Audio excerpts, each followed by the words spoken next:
What is up, YouTube? It's Monday morning for me. Good morning, good afternoon, good evening, whatever day it is for you. So this morning I'm going to install a couple of designer radiators, as they're known as. Horizontal ones, I believe. We've got two to install. One of them's moving position completely, so I've got to take some floor up and reroute the pipes.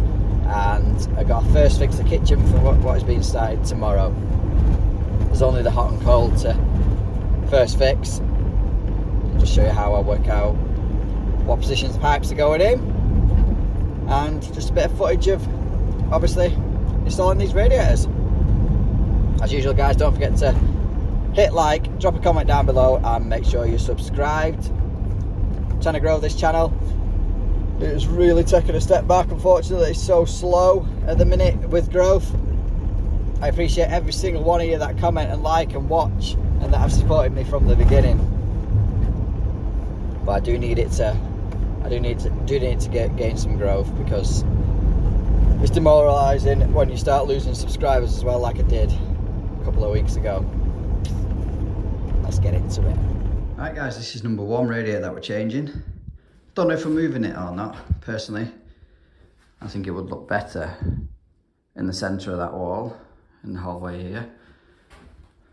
Got all to the pipes anyway, so not even a matter of taking up one of these boards. Should be able to access to move that across. That's number one.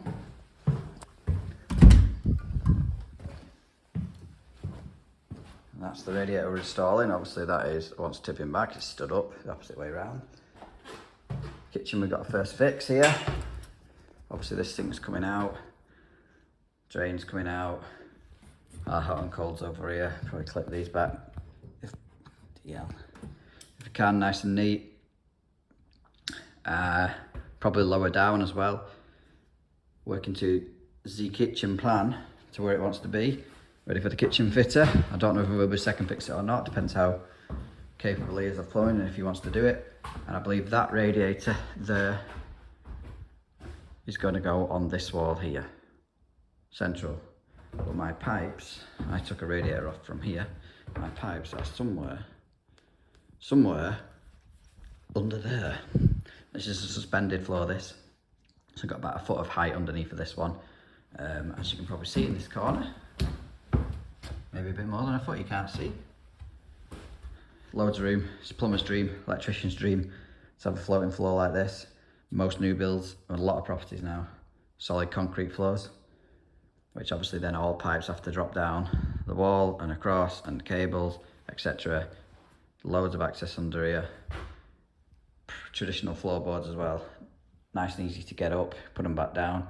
Chipboard. Everyone knows chipboard's an absolute nightmare. So get some tools in. Get a hose on the drain off on this radiator to drain the system down. And probably get that rad hung on the wall. Catch up with you in a bit. Don't know if you've seen these before, but these are Dicky Dyer drain down hose. They don't kink. Really good.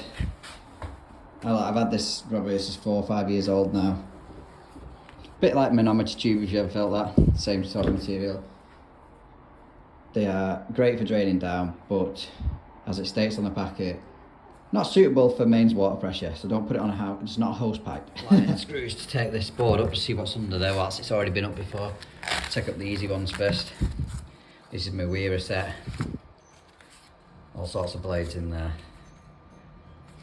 Really handy to have, although it doesn't stay in the toolbox for some reason. Could do with it being in the toolbox. If you haven't seen these before, this bolt onto the side with that little silver clip is what holds it. You can hold your tool to your pants. It's like a magnetic bit holder from Stealth Mounts.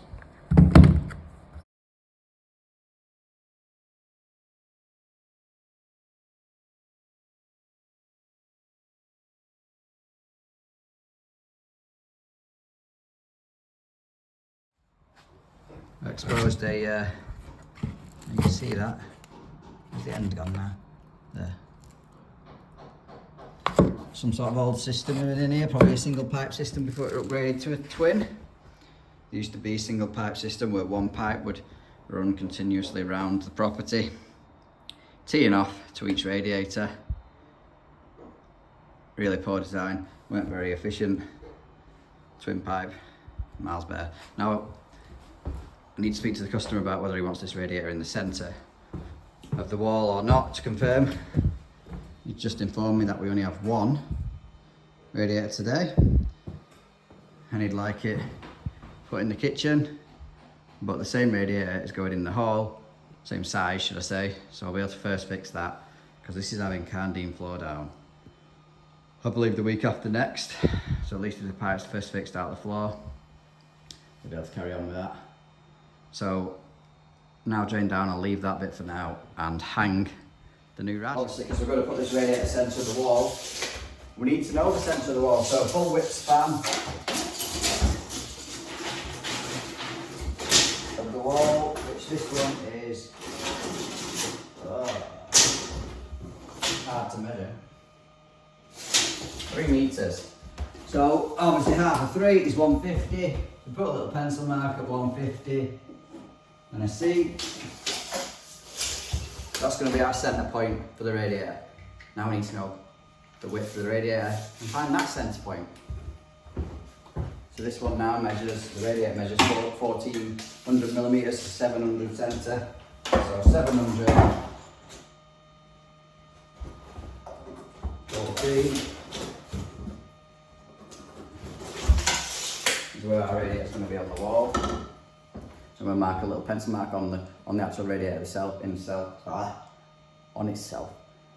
700 mil in the centre.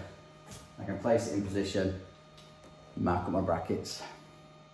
Just realised that this radiator can't actually be fitted and filled up. There's no skirting board on behind it, so we're going to be able to drop it down here. So that now is in the centre of the wall. You get 4 brackets with this, yet I'm yet to find normally a U bracket that hooks on this centre rail. So I'll probably put one around there, three in. 1, 2, 3. The other one there. Approximately 8 inches off the floor, because it's got 5-inch skirts. Just leave enough clearance, a little bit of a gap above the skirt. Should look nice. That girl's heavy, she's heavy. Sometimes they have inlet and outlet written on them, meaning they've got a baffle in. So you have to get them the correct way around. Not too bad on a double, because if you do get it the wrong way around, you can spin it, drain it down and spin it around afterwards, because the back's the same as the front. But this has no stickers on at all, even for top and bottom, so you can go whichever way you want it on. These are the brackets this has come with. Only 2 fixing points on there. Like I say, it hooks over the centre bracket. Now I want the rad 8 inches off the floor. So that there would be the bottom. So I'm going to minus away that. Which let's just say for instance it's 2 inches. So the bottom of this bracket, we're 6 inches off the floor. Won't clash with the skating board. Happy days. We already know our centre points for the bracket. Well, we don't actually, because I put them there, because sometimes they're a double U, this is only a single U, so we put them there. So mark new centre point on that. Somewhere around there, level them down for your top and your bottom bracket. And obviously mark holes and drill them. So I drilled the holes now for the bottom. Going to be using window frame fixings, star fixings. No raw plug needed for this. They just bite into the brick. Drilled it with a 6mm SDS bit. Obviously the length of the screw. Probably an easy way to measure between the brackets, but I just normally hook it on. I've used my bending guide and just drill a bit there just to keep it level, and then I will hold, can't do this one-handed, hold that bracket on there and measure from top of that bracket to top of that bracket. I can transfer it to the wall. Probably is an easier way. Drop it down in the comments. Who wants to set up for doing these?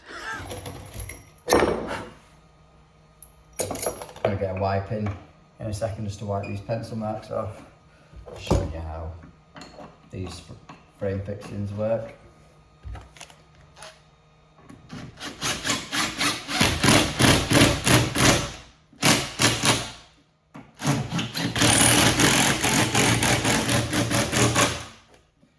one was slightly better than the first, but it's proper solid now. That don't over tighten any screws on dot and dabbed walls as in plasterboard walls, because you will just splay it, push it, squeeze in and crack all the plaster. We don't want that. Maybe get a rubber. If you can't find a rubber, a wipe should wipe this off. It's on the wall now, nice and level. Sometimes they come with little rubber, like spacer things that clip on top of this to stop this from happening.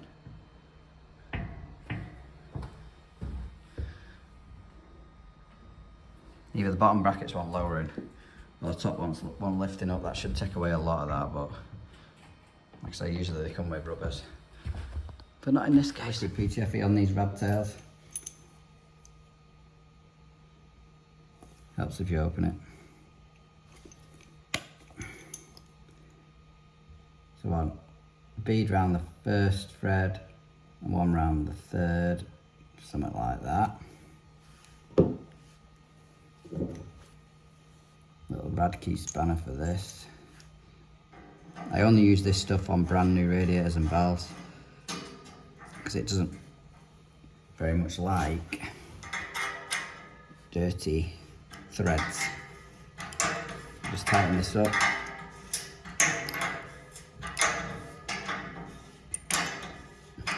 Threads on this radiator are a bit rubbish. You wouldn't normally have to turn this many times with a spanner. Nip that up. Give that 20 or so minutes. And how this cures is when it recognises it's on metal. So obviously the threads of our radiator, threads of our tail. It then fuses together, might not be the correct word, bonds together and seals. To get these off now though, when it has sealed, bonded, you can't just get it off with a spanner like you would normally. You have to warm it up first, which is why a lot of people don't like it. So obviously I'm going to be needing to drill centre of this pipe down.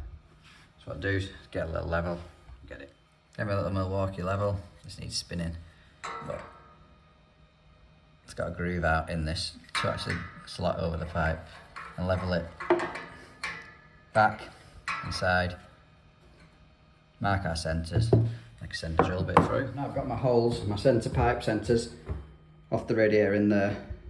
The client wants this radiator moving to the centre of the wall, so again mark that across, mark the centre up, and the pipe centres are 58 inches apart, so I can mark them on the floor, and 60mm off the plasterwork protruding out. So I can mark them up and get them drilled, so at least when I can first fix them in position. Move my finger out of the way so it focuses. Just fished a square bend down, cut two of these boards up and threaded a length 15mm with a square bend, twisted it by that access, fished it up. Now, before I go any further, I'm going to send some lagging down. Well, so I've still got a free end. Oh, so I've got another length now, down to where I took two boards up down there, down to where our connections are. I'm just going to press an elbow on this, then insulate that at that length and connect up to the two existing stabs which are popping through the wall. That's one of them done. Move on to the left hand side and have a brew. Oh hi. So that's in, lagged up, connected to two stabs which are under here. Move on to the hallway now. I've still not had my brew. Ugh. Right guys, so that rad's done now. Like I said, they won't be able to get the skating board, drop it down behind the pipes. So I'll just leave that empty and disconnect the unions on either end so they can move the pipes out of the way or lift the radiator off. I didn't take up that board, so I don't know where it is to put it back down. These locked down. Trip over the skating board. Onto that side. So I was going to take up this board, hence why I cut it. But as I was cutting through that with the multi-tool, this one started vibrating away, so I realised it weren't clipped. So I just pulled that one out. cut away the old one pipe system pipe to get access. That's our leg, I've just crimped that on. And it's just a square cut bend up to where I need it to be. I'll lag that one, and then I've got to do obviously the right hand side, which again is coming from that direction left. So cut that off, coupling, same again, square bend, up and out of that hole if I can fish it through. You couldn't have soldered that down there, it's just full of water. Obviously you can still press, and you could use speed fit if you wanted to. The beauty about press, don't stress, press. So you've got a bird's eye view now. Pull my square bend. I'm going to attempt on fishing it up. Sometimes if you struggle, you put a torch down the whole thing, see what you're doing. Okay.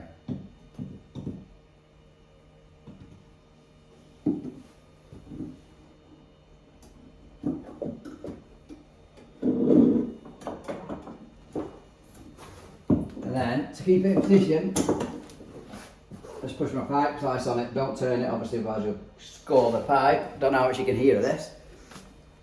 Now I'll put my press coupling on.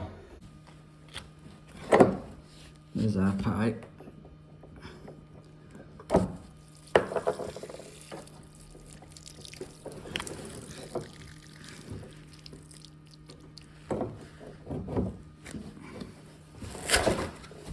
As you can see, still full of water, that pipe, because there's no drain off lower than the one I've already used.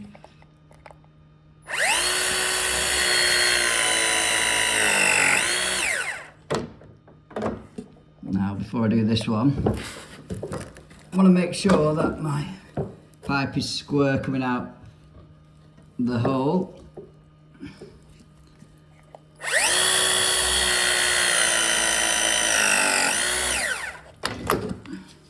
Somehow try and clip that up after I've lagged it.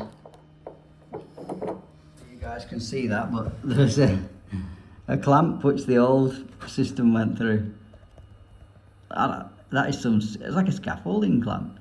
But I've sent my pipe through that. And that's them two first fix. Get these boards back down.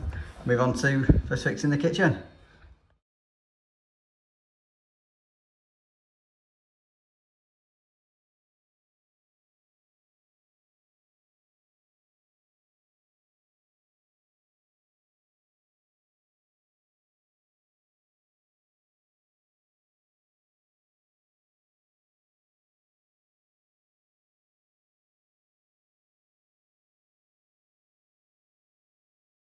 So this is the kitchen plan we're working off. Obviously this is the new position for the kitchen sink. So I want to be centre-ish. I want to be in this unit where the sink is. But a 92 and a 570 from the outside wall. So obviously 570 plus 92, then that's the dishwasher. Like I say, one way roughly there, just 600 dishwasher. So we'll add them three together, and then centre of what's left, which is looking like a 900. Hope that makes sense. A couple of square bends in there. They need shortening these pipes yet. Cleaning. 2 press couplings on there. Take out that waste pipe because the customer wants an outside tap.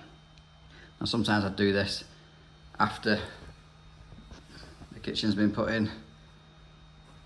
But I might as well do it now because I suspect the joiner might end up doing it and it's just one less job for him. I've got time. Reuse the old waste hole because the new waste will 100% be going lower. An isolation valve, check valve behind there. If I've got one. I don't know if I showed you before, but I just marked out where the units was. Temporarily hooked up that tap. Do need a double check valve on it. There is a check valve on the actual outside tap. Put a blank on that. Marked them up for the kitchen fitter. If he ends up doing it, if I end up doing it, whoever ends up doing it, water back on, and that is me done for this job. Thanks for watching, guys.